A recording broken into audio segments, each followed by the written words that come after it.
Like Splits in the Skin. Written by Obab Scribbler. Scootaloo reclined against the pillows, and wished Percale didn't itch so much. It was hard to scratch with her foreleg in a cast, and the nurses wouldn't let her kick off the blankets. She had tried twice already, and both times a different nurse arrived immediately, like a psychic, pillow-fluffing, blanket-pulling machine. 113. The number of ceiling tiles in this room. 64. The floor tiles. She had lost count of the hearts on the curtains around her bed. Around 600. Air from the open window made the fabric billow, which made counting accurately impossible. Nurse Featherheart? No answer. Nurse Trueheart? Nada. Scootaloo sank further into the pillows. I'm bored. Bupkis. If no pony answered or came when she called. Daringly, she pushed the horrible green blankets down. The fur on her hind legs was matted and clumped with sweat. She wasn't a fan of bath time, but even she felt icky after 3 days of not washing. She glared at the cast. It was spoiling everything. The gently swirling curtain acted like a pendulum, tricking her eyelids into thinking they were sleepy. She drifted, forcing her eyelids open a few times, before the curtains won.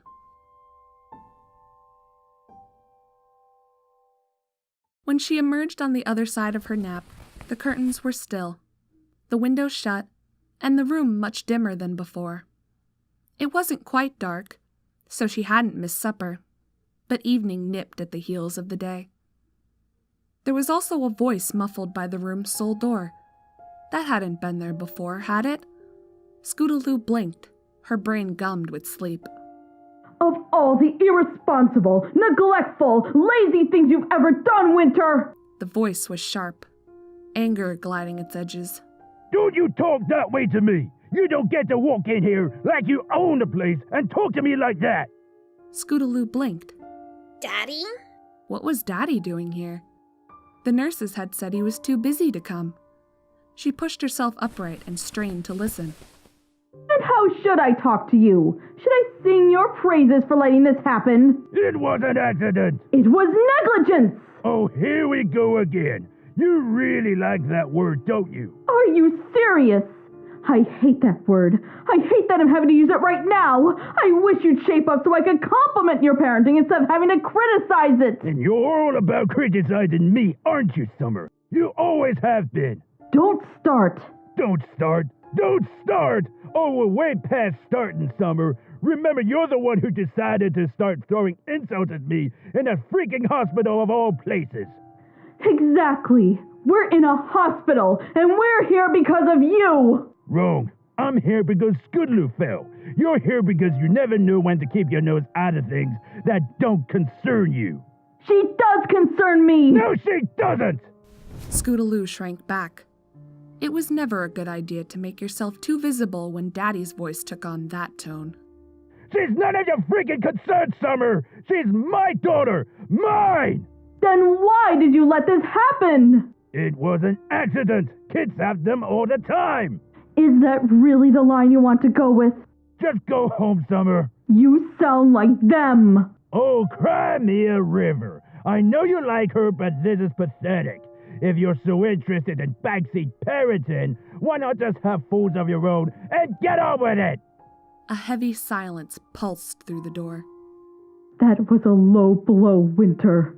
Yeah, well, you forced my hoof. The second voice took a shuddery breath no door could stifle. Look, I know we've had our differences over the years, but can we focus on the here and now for a while? Specifically, Scootaloo? Something about the way her name was pronounced made Scootaloo's stomach tighten. What about her? That cast will come off in a few weeks, a month tops. Was she trying to fly when she fell? The heck should I know? Well, maybe if you hadn't been. No. I said I'd focus on the here and now, so that's what I'll do. It's not safe for her in Cloudsdale, Winter. Not with her condition. She's going to fly someday. Daddy bristled. Don't you dare imply she won't. Scootaloo's stomach unclenched. Of course. But until then, maybe traditional learning methods aren't the best approach for her. Say what? Maybe it would be better for her to start on the ground and fly upward instead of the other way around, like this time. Daddy growled. You're talking about moving back to Ponyville, aren't you? Only for the short term.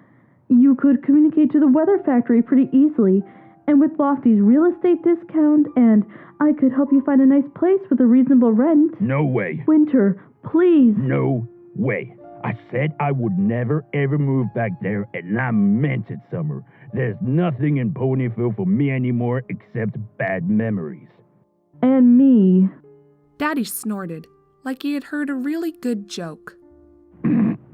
Sure. And you. Winter, I'm sorry you feel that way. I'm sorry I didn't protect you better when we were kids, but they're both long gone now, and your daughter, she can't cope with Cloudsdale life. Says who? You? Because she's been fine so far. So fine that she's in a hospital with a broken leg and bruised ribs. She's a kid. Kids take tumbles sometimes. It toughens them up. A few scrapes and bruises are good for a false development. Didn't do us any harm when we were her age. You can't possibly mean that. Suddenly, Daddy's voice became very small, the way Scootaloo's did when she had been caught stealing cookies before dinner time. Just as suddenly, his tone snapped back like a rubber band. Just go away, Summer. Leave me alone. We're coping just fine. I'm coping just fine. You're not, Winter, and we both know it. I know you miss her. Piss off! Scootaloo pulled the uncomfortable percale bedsheets over her head. She knew that tone. It wasn't accompanied by the clink of glass or that familiar musty smell, but she knew it all the same. Let me help you, Winter. I can't replace Spring Sky, but I'm not trying to. I just want to help Scootaloo and you. Just piss off! Why won't you let me help you? Because I don't need your help! She nearly died, Winter! No, she... Yes, she did! I heard the doctor. What would you have done if she had broken her neck instead of her leg?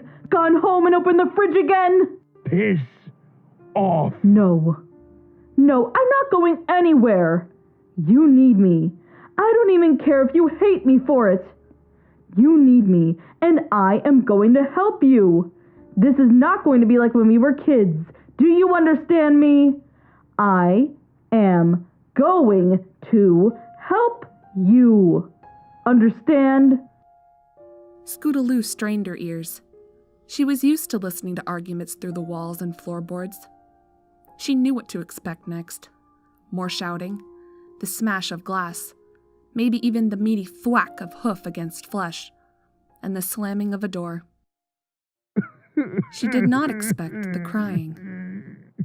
Winter. She didn't even leave a note, Summer. Not even a note.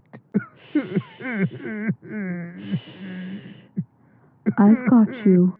I don't know how to raise a kid on my own. You're not on your own. But I can't go back to Ponyville. All those memories. We'll work something out. I'm here. I'm always going to be here for you. I promise. As if a switch had been thrown, Daddy burst into great, racking sobs that had Scootaloo cowering so far under the covers that she nearly fell off the end of the mattress.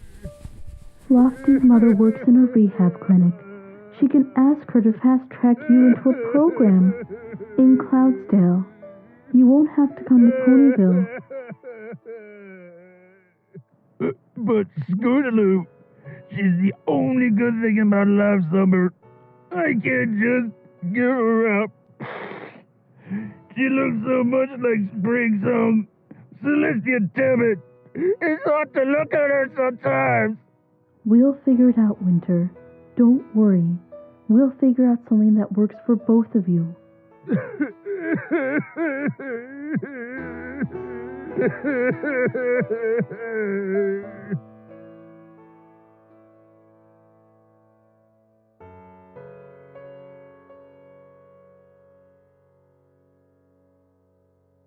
Scootaloo jumped when someone said her name and tapped gently at the bedsheet. She must have dozed off again. Carefully, she peeped out. And Holiday? The soft-bodied, pink-maned mare smiled down at her. Morning, sweetie. You ready to go? Go? Memories swam through the fog of her mind as she yawned. Where's Daddy? Right here, hon. He stepped forward. Even by his standards, he looked awful. As if realizing this, he pushed a hoof through his vibrant purple mane, sculpting it into interesting peaks and trows. Scootaloo looked between the two of them. There was none of the usual strain that accompanied Aunt Holiday's visits to their house. In fact, Scootaloo watched in amazement as she slung a hoof around Daddy's shoulders and gave him such a tight squeeze that it was hard to tell where her pale gray fur ended and his began. You're gonna go stay with your Auntie Lofty and Aunt Summer Holiday for a while. Daddy croaked. I am? Scootaloo looked at her cast. How? Aunt Holiday chuckled. Aunt Lofty is bringing the carriage, sweetie. You're going to ride in that. We'll call you at your house on the way home and pick up some of your things. Oh, am I staying for the weekend? She had never stayed at her aunt's house before. Daddy always forbade it. The weekend and perhaps a bit more. Your father is, Going away for a while, hon. Daddy finished for her. Kind of a vacation. A vacation? Why can't I come? It's a vacation just for adult ponies, hon. Oh. Like with Mommy? Daddy blinked a lot before responding. Not exactly. He'll be gone 12 weeks, sweetie, said Aunt Holiday.